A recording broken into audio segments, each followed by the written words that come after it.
This is our stronghold. Here we are free to live as Malacath intended, away from the prying eyes of the Nords. You must have been away from your kind for a long time to forget. Come, speak to the chief and the wise woman, and remember. Hello, welcome to Hidden Lore Vault. This is Mishtat, and I'm here today to share the Skyrim book, The Code of Malacath. Enjoy your game more with lore. The Code of Malacath, a Sellsword's Guide to the Orc Strongholds, by Amanda Alleia, mercenary. No one bests an orc. I don't need you to guess how many times I've heard that boast in some dingy tavern or screamed at the top of the lungs by some fellow sellsword with too much fire in him. But I'd be lying if I said the Orc Strongholds don't take those words as law. There are few places where Miss Alleia would tell you that tradition and the old ways make for a better fighter. But with orcs, it seems like staying true to your ancestry is the path to victory. Let me start a few steps back.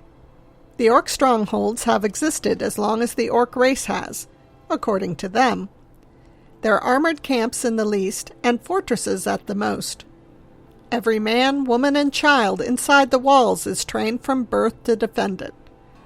All their weapons and armor are smithed right there in the stronghold.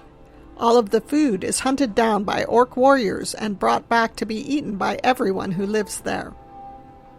They follow no laws, save their own, an unwritten set of rules called the Code of Malacath, named after one of their gods, who is sometimes called Melach. Most of it is pretty simple. Don't steal, don't kill, don't attack people for no reason, although there seems to be a big list of exceptions. But orcs in the stronghold don't have jails for their criminals. They have blood price. You either pay enough in goods for your crimes, or you bleed enough that the victim is satisfied. And orcs, I don't need to tell you, have a lot of blood. The code also sets up who runs the stronghold. The toughest male is usually the chief and makes decisions and decides when the Code of Malacath has been satisfied. All the women are either the chief's wives or his daughters, with the exception of the wise woman, who handles all the spiritual matters and healing needs. You speak to Borgug, chief of Dushnik Jarl. I earned the right by slaying my father in single combat. One day, I will have a son who will challenge me when I become too old to lead, and the stronghold will have a new chief. Until then, I alone have the right to have wives and children. It ensures our strength.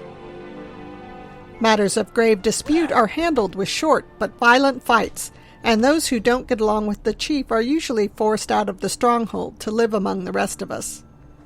An orc grows up being told to fight for everything, that if something is not worth fighting for, it is beneath the code. Orc strongholds don't like strangers, used to living on their own like they do. Miss Alleia knows what she does because so many orcs leave the strongholds to become sellswords or soldiers. And a few pints of mead gets them talking about home.